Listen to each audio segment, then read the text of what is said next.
Hi guys! So, wala muna tayong unboxing dahil hindi pala napadala ng Friday yung ating LBC. Kahapon lang nila napadala. So, by Monday or Tuesday pa ang ating next unboxing. So, ayan. Itong mga to is, yung iba is hindi ko pa maipat. Kasi may hinihintay din akong pots from Hunter Pottery. So, ayan, paano ko nga ba inaalagaan ang aking gymnose? Yan, ang oldest gymnose ko dito guys is 1 year old na. So, exactly October of last year sila. Ito, isa ito. Yan, ang ganda niya na para siyang nagtitip war. Ganyan lang siya kaliit dati guys. Yan. Tapos, ito din. Ito, yung mga ganito, may binigay ako sa sister ko and mother ko. Yung nasa sister ko is nag-flower na, may flower buds na. Yan, nag-iiba talaga color nila guys. Dati mas, mas may kulay.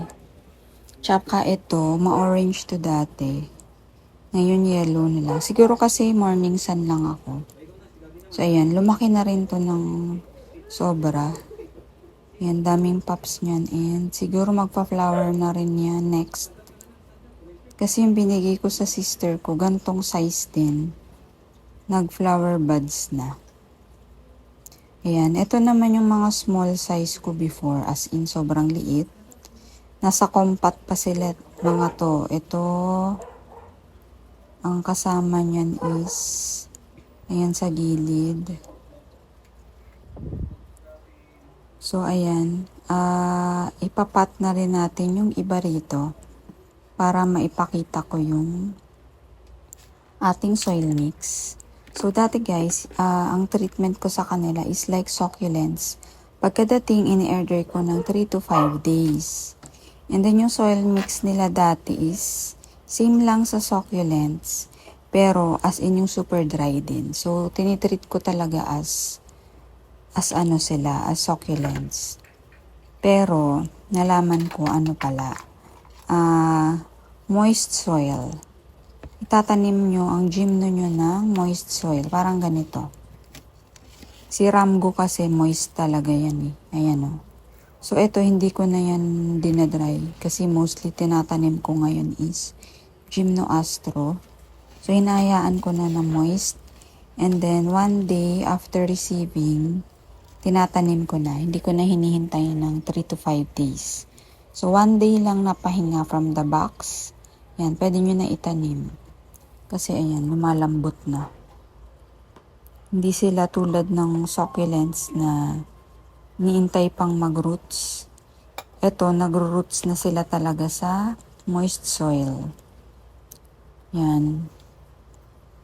Tapos, ang pots naman na gagamitin nyo is yung tamang-tama lang sa kanila para hindi naman ma-overwater. Kahit na mahilig naman sila sa tubig. And then, place nyo sa bright indirect light. Yan, pwede na sa second rack. Pero ako, dinidirect ko na dyan sa top rack. Kasi hindi naman talaga sila direct sa sun. May bubong dyan.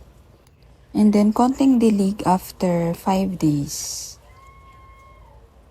Ayan. Tapos, guys, wag nyo rin silang hayaang yung tulad nito. Kakabili ko lang last month. Lumaki na siya agad, oh. Saktong-sakto na siya sa pot niya. So, sa 1 year na mga gymnos ko, 3 times ko na silang na-repot. Dapat ganyan, oh. Yan. So, baka i-repat ko na yan kasi, ayan. Lumaki siya. So, i-repat ko na rin to.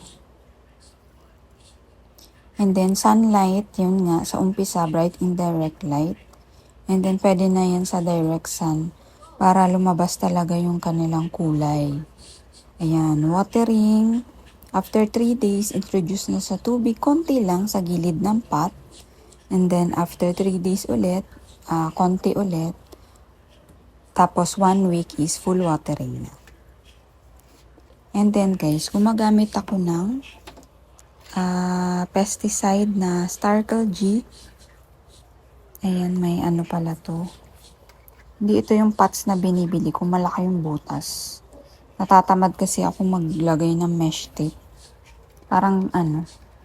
Ito pala guys, may namatay ako na. Ay, hindi man, yan, namatay.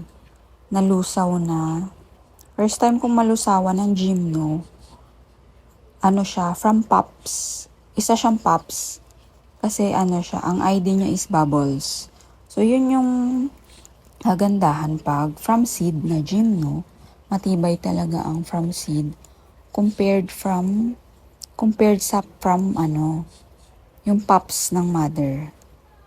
Kasi bukod sa hindi pa siya umuugat, ang tendency is, pag nagdidilig tayo is, na-overwater siya. Magto 2 months na yun eh.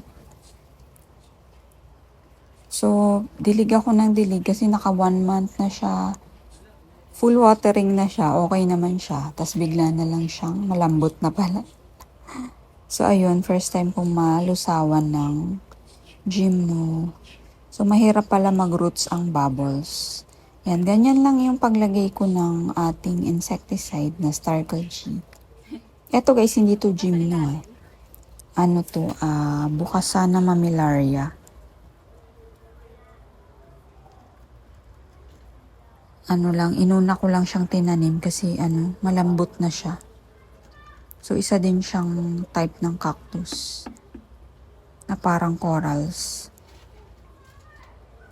So, ayun. Meron naman guys sa group ng Gymno group.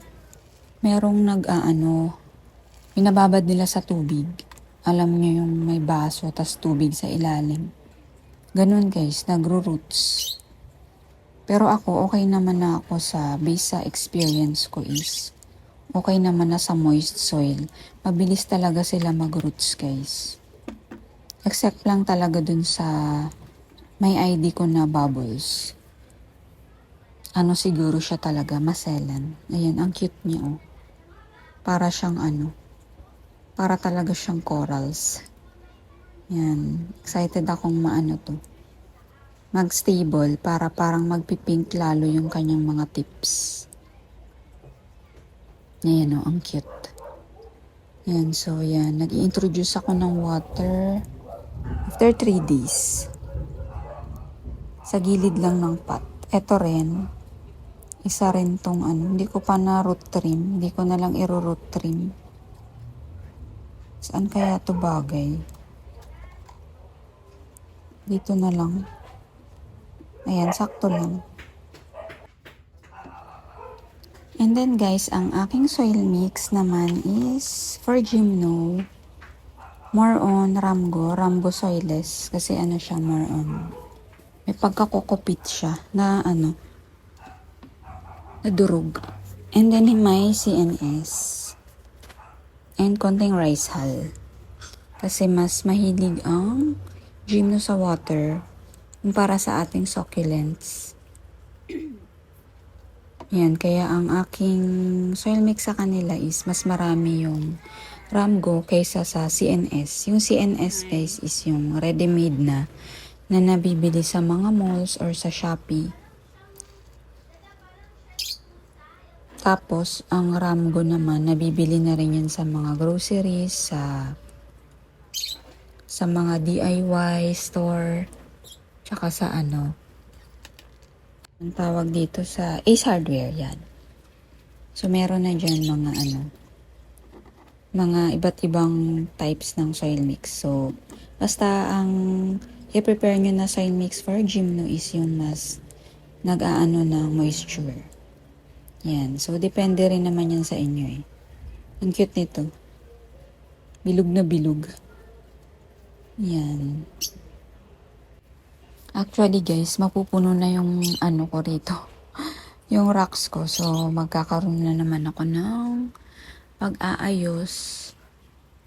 Kasi, ayan o. Ayan o, puno na. Puno na. Ayan, may konting space pa. So, ito, i-re-repat ko na rin tong ating, ang ID niyan is, ano nga ba? Tortons? Hindi ako nagkakamali. Tortons. Yan. Bago lang yun, pero ire-repat ko na kasi, pwede pa naman tong mga next year. Kaya lang, ayoko kasing ayokong parang masira yung form nila. Yan, tingnan nyo. Last month lang yan, pero look nyo yung roots. 'Di ba? May na siya. May root ball na kaagad. Alam ko to mga early September. Ayan, mas bagay sa kanya ganyan. So, syempre, bago kayo magdilig guys, check nyo muna kung dry na yung lupa. Ang frequency ng dilig ko sa kanila is parang every 4 days. Pero, hindi ko yun basta-basta dinidiligan. Tinitingnan ko kung tuyo na ba talaga. Minsan, yung magaan na ba yung pot, or yung may palatandaan kayo sa soil mix. Kasi yung cultured soil na toppings ko or yung iba kong toppings, nakikita ko kung basa or tuyo.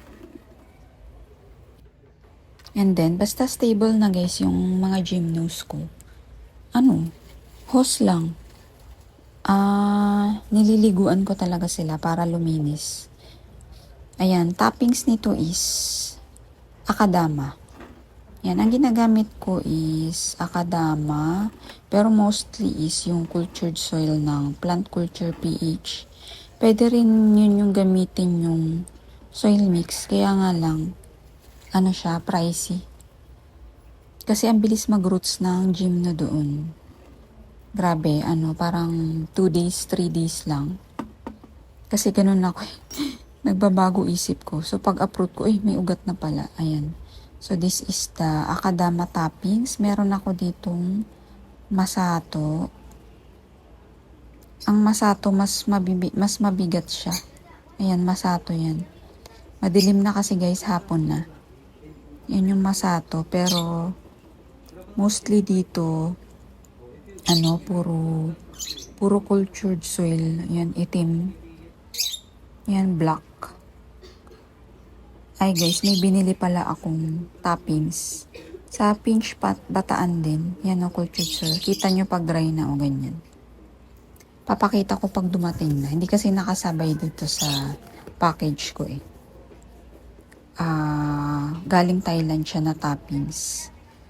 So, see you tomorrow or Tuesday para sa next unboxing natin. Thank you!